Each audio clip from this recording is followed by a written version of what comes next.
نحمده ونصلي على رسوله الكريم أما بعد فأعوذ بالله من الشيطان الرجيم بسم الله الرحمن الرحيم عزت مند مسلمانانو نن با ان شاء الله تعالی موږ نن دا بیان کوو چې د الله په نسبت د سپینګری مقام او قدر دا څومره باقي ابو الله سمرقندی رحمت الله علیه تنبیه العافلین کې یو واقعه را نقل کړی دا چې احمد ابن سهل رحمت الله تعالی علیه فرمایي چې کله یحیی ابن اکثم رحمت الله علیه بډاوالي په حالت کې وفات شو نو د وفات نه یو سوره وروسته ما په خوب کې ولیدو او پوښتنه مې ترې وکړله چې الله در سره څه معامله وکړله هغه راته وویل چې زه کله د الله تعالی حضور ته پیش شوم نو راته وفرمیل ای ګناهګاره بوډا تا دا پلانې کار ولې کړی دی ما عرض وکړو یا الله ما ته استاد طرف نه دا خبره نه در رسېدلې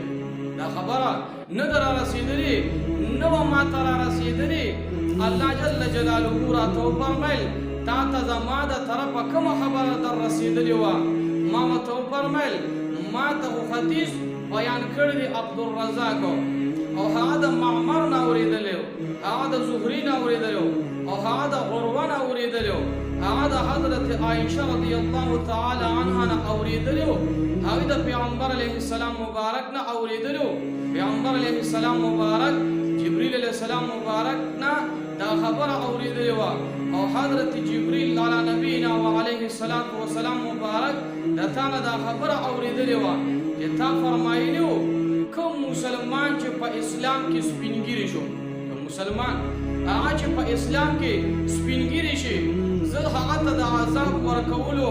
اراده وکړم نو ما ته حیا راځي چې زه د عذاب ورکړم نو یا الله پاکه زه هم بوډا یم ما ته هم د عذاب نه نجات راکړه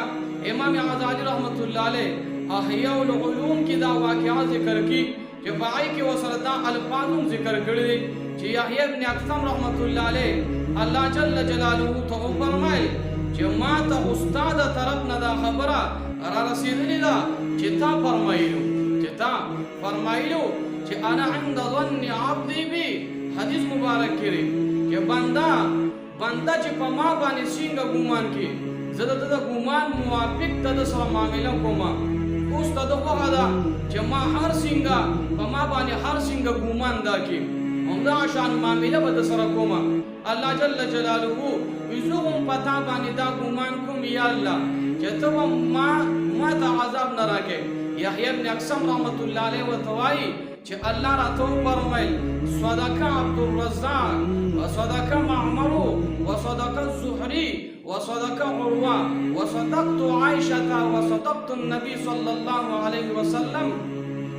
وصدق جبريل عليه السلام وصدقت انا يا يحيى اني لا اعذب من شاب في الاسلام نبی یحیی ابن اکثم سے وای چې الله راته فرمایل چې عبدالرزاق چې کوم دي دا رښتیا وایي معمر رښتیا وایي زهري رښتیا وایي او عروه دا رښتیا وایي عائشه رضی الله تعالی عنها هغه رښتیا وایي پیغمبر علیه الصلاة والسلام مبارک هم رښتیا وایي جبرئیل علیه السلام مبارک هم رښتیا وایي او ما هم رښتیا ویلي دي چې زه هغه کس ته عذاب نه ورکوم کوم چې په اسلام کې سپینګیری شي ګیری دا پورې سپینه شي دا په اسلام کې هغه ته عذاب نه ورکوم او یحیی ابن اکثم رحمت الله علیه وایي چې بیا الله جل جلاله حکم وکړو چې د جنت ته بوځې نو الله د جنت ته داخل کړم نو وګوره د الله په نسبت باندې دا د سپینګیری سړي دا یو غټ مقام پروردګار عالم ورکړی حضرت عمر رضی الله تعالی عنہ مبارک فرمای ویزه نبی علیہ الصلوۃ والسلام مبارک ته حاضر شوم چې د الله رسول باندې را حاضر شوم نو نبی علیہ الصلوۃ والسلام مبارک جړل نو ما د نبی علیہ السلام مبارک نه تاسو کو ما یو کیکه یا رسول الله د الله رسول یعنی تاسو شي جړوي ته ولي جاړې وی نبی کریم صلی الله علیه وسلم مبارک را ته فرمایل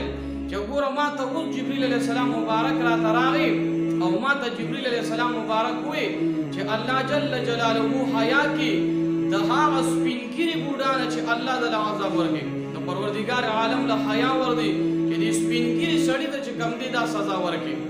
نو نبی علیہ السلام مبارک فرمای ویجاړم زه په دې باندې چې دې سپینګیري له الله عذاب نه ورکړي د دې د وجې نه چې الله له حیا ورکړي. نبی علیہ السلام مبارک فرمای جاړم په دې باندې چې دا سپینګیري ولې د الله نافرماني کوي د الله نه دې حیا نه کوي. پکار دی سپینګیري له مسلمان لم دا پکار دی چې دې د پروردګار عالم نه حیا وکړي ځکه د الله کوم مقام ورکړي کوم قدر الله پاک عزت د الله ورکړي دی دلم پکارداري چې دې د الله نه حیا وکړي. نو هر مسلمان بنده چې هغه ګوریات سات سپینګیري دی نو هغه سپینګیري سړی د الله نه حیا وکړي. او اخیری خبره دا چې ګوره کوم ځوان دی نه ځوان د مرګ پته نه لګي مرګ نه په سپینګیري دی نه په ځوان دی هر ټیم انسان لراتلی شي. نو یاد بساتي نبی علیہ السلام مبارک فرمای چې کوم ځوان یعنی په نوجوانۍ کې